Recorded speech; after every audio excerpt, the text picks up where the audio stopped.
नमस्कार दोस्तों, मेरे चैनल में आप लोगों का एक बार फिर से स्वागत है। आप लोग मुझसे जुड़े हो इसके लिए आप लोगों का तहे दिल से धन्यवाद। मैं आशा करता हूं कि इन वीडियो से आप लोग को खूब सारी जानकारियां मिलती होंगी, जिससे कि आप लोग की नॉलेज में काफ़ी इजाफा होता होगा। चलिए, मैं अब आपको बताऊंगा चंदेरी के युद्ध के बारे में। मैंने अपनी पिछली वीडियो में आप लोग को बताया था कि जो खनवा का युद्ध था, उस खनवा के युद्ध में बाबर की जीत हुई और राजपूतों का जो संघ था, जो राणा सांगा के नेतृत्व में बाबर के खिलाफ लड़ा था, उसमें किस तरीके से राजपूत संघ बुरी तरीके से बिखर गया था और राजपूत सैनिक किस तरीके से जो है मारे गए थे इस युद्ध में। मैंने अपनी वीडियो में आप लोग को ये भी बताया था कि इस खनवा के युद्ध में क्या परिणाम हुए और इसका किस तरीके से जो है भारत की राजनीतिक स्थिति पर असर पड़ा। अब जो बाबर की नज़र थी वो थी चंदेरी के किले पर। ये जो चंदेरी का किला अर्थात चंदेरी का जो दुर्ग था, ये सामरिक दृष्टि से बाबर के लिए बहुत ही महत्वपूर्ण था। बाबर को अगर पूर्वी भारत में अपने पैर जमाने थे तो इस चंदेरी के किले को जरूर उन्हें जीतने की जो है ज़रूरत थी, क्योंकि राजपूतों की जो शक्ति बिखर गई थी उसके बाद ये चंदेरी का एक ऐसा दुर्ग था जो उसके आगे के जो अभियान थे उनमें अड़चन पैदा कर सकता था। और बाबर नहीं चाहता था कि जब वो अपने ईस्ट भारत की तरफ जो है अभियान पर जाए और ये चंदेरी के जो राजपूत हैं वो उसके पीछे जो है कोई आक्रमण करे। तो इसी चीज़ को देखते हुए बाबर ने चंदेरी के उस समय के जो शासक थे, जिनका नाम था मेदनी राय खंगार, तो मेदनी राय को उन्होंने एक संदेश भेजा कि चंदेरी का जो दुर्ग है ये उनको दे दिया जाए।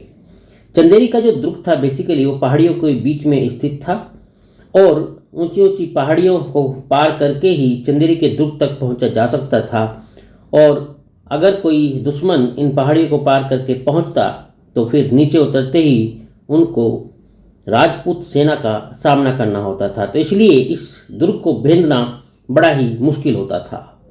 तो इस दुर्ग के जो अपने प्रस्ताव को मेदनी राय के पास भेजा तो मेदनी राय ने साफ साफ इनकार कर दिया कि वो ये दुर्ग बाबर को किसी कीमत पर नहीं देगा। तो इस प्रकार बाबर ने अर्गुन खां के नेतृत्व में चंदेरी पर अधिकार करने के लिए एक सेना भेजी, जिसे मेदनी राय ने पराजित कर दिया था। अब जब ये जो बाबर ने सेना भेजी थी अर्गुन खां के नेतृत्व में ये हार गई, तो बाबर ने ये समाचार पाते ही अपने इस अभियान के लिए सैनिकों को युद्ध की तैयारी करने का आदेश दे दिया। ठीक 9 दिसंबर 1527 को, ध्यान देना, 9 दिसंबर 1527 को बाबर ने आगरा से चंदेरी के लिए प्रस्थान किया। एक प्रसिद्ध इतिहासकार अहमद यादगार ने अपना एक ग्रंथ लिखा, तारीख़े सलातीन अफ़गाना। अपने इस ग्रंथ तारीख़े सलातीन अफ़गाना में यादगार लिखते हैं कि बाबर ने जो अग्रिम दल यानी सेना का जो अग्रिम दल उसने भेजा था वो मेदनी राय की सेना के द्वारा पराजित हो गया और पीछे हटना पड़ा। यानी इस तरीके से ये जो अग्रिम दल था ये हार गया और इसके कदम जो है पीछे हटने को मजबूर हो गए थे। 21 जनवरी 1528 को, ध्यान देना, ये डेट्स बड़े याद करना आप लोग, 21 जनवरी 1528 को बाबर ने चंदेरी पहुंचकर दुर्ग का घेरा डाल दिया और 29 जनवरी 1528 को उसने दुर्ग पर धावा बोल दिया। मैं आप लोग को इस दुर्ग के बारे में एक बात और बता देना चाहता हूँ। ये बात काफ़ी प्रसिद्ध है इस मामले में कि जो ये मैंने बताया था शुरू में कि पहाड़ियों को पार करके जाना बड़ा दुर्लभ होता था। तो ऐसा बताया जाता है कि जो बाबर था, बाबर ने अपने सैनिकों के द्वारा एक ही रात के अंदर ऊंची पहाड़ी को काट कर एक ऐसी दीवार बना दी थी जिससे कि वहाँ दुर्ग तक पहुँचना बड़ा आसान हो जाए और धावा बोलना बहुत आसान हो जाए। तो ये जो बाबर के पास बड़ी बड़ी तोपें थी, बड़े बड़े हाथी थे, इनसे दुर्ग तक जाना बड़ा मुश्किल होता था ऊंची पहाड़ी को पार करके। तो इस तरीके से जो है बाबर इस दुर्ग पर पूरा धावा बोल देता है और एक ही दिन में इस दुर्ग को जीत लेता है। यानी 29 जनवरी 1528 को दुर्ग पर धावा बोल दिया और मुगलों को शक्तिशाली देखकर राजपूत स्त्रियों ने जौहर संपन्न किया। इस जौहर के बारे में मैं अपनी एक अलग वीडियो में आप लोगों को डिटेल में बताऊंगा। ये बहुत ही भयानक जो है एक तरीके का दृश्य था उस समय जब जौहर हुआ। तो इस तरीके से जब वहाँ की राजपूत स्त्रियों ने देखा कि अब जो है जीतना बड़ा संभव नहीं है बिल्कुल भी, तो उन्होंने जो है अपना जौहर संपन्न किया और कहा जाता है कि 1600 स्त्रियों के साथ मेदिनी राय की पत्नी ने जौहर किया। अब इसमें क्या होता है देखो कि राजपूतों ने अपनी पूरी वीरता के साथ ये युद्ध किया।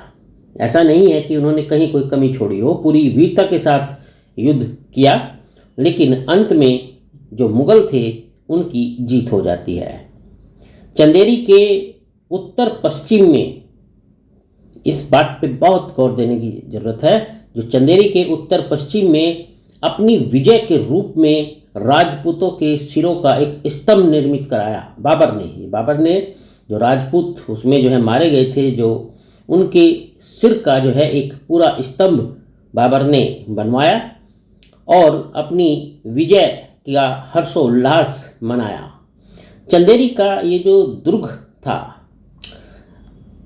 अब जो बाबर की जब जीत हो गई और उसने दुर्ग को जीत लिया, तो इस चंदेरी के दुर्ग को मालवा के शासकों के वंशज अहमद शाह को सौंपा गया। और एक बात यहाँ ध्यान देने की है आप लोगों को कि मुल्ला अपाक को चंदेरी का सिकदार नियुक्त किया गया। तो इस तरीके से जो राजा मेदिनी राय थे वो इस युद्ध में हार जाते हैं। राजा मेदिनी राय की 2 पुत्रियां थीं। अब इन 2 पुत्रियों में से एक पुत्री को हुमायूं को दे दिया गया और जो दूसरी पुत्री थी वो कामरान को प्रदान कर दी गई। बाबर को चंदेरी की विजय में बहुत अपार संपत्ति प्राप्त हुई थी। तो इस तरीके से बाबर ने इस चंदेरी के दुर्ग को जीत लिया और अपनी आगे की स्थिति को काफ़ी मजबूत कर लिया। इस तरीके से ये जो राजपूत की जो ताकत थी वो पूरी तरीके से छिन्न भिन्न हो जाती है और बाबर के आगे का जो मार्ग था, यानी कि जो पूर्वी भारत में उसके जो अभियान करने की जो इच्छा थी वो पूरी तरीके से एकदम खुला हो जाती है और उसके रास्ते की जो अड़चनें थी वो जो राजपूत द्वारा की जा सकती थी वो अब पूरी तरीके से लगभग समाप्त हो गई थी। तो इस तरीके से ये चंदेरी का युद्ध बाबर के पक्ष में आ जाता है। तो उम्मीद करता हूँ कि आपको ये इन्फॉर्मेशंस काफ़ी लाभकारी सिद्ध होंगी। अगर सचमुच आपको अच्छा लगे तो इस चैनल को ज़रूर सब्सक्राइब करना और अपने कमेंट्स करके बताना कि आप लोग इसमें और क्या चेंजेस चाहते हैं। चलिए, आप लोग का दिन शुभ हो। मेरी अगली वीडियो में आप लोग को मैं और इस चंदेरी के युद्ध से संबंधित छोटी छोटी घटनाएं हुई हैं उसके बारे में बताऊंगा। चलिए, अपना ध्यान रखना। आपका दिन बहुत बहुत शुभ हो।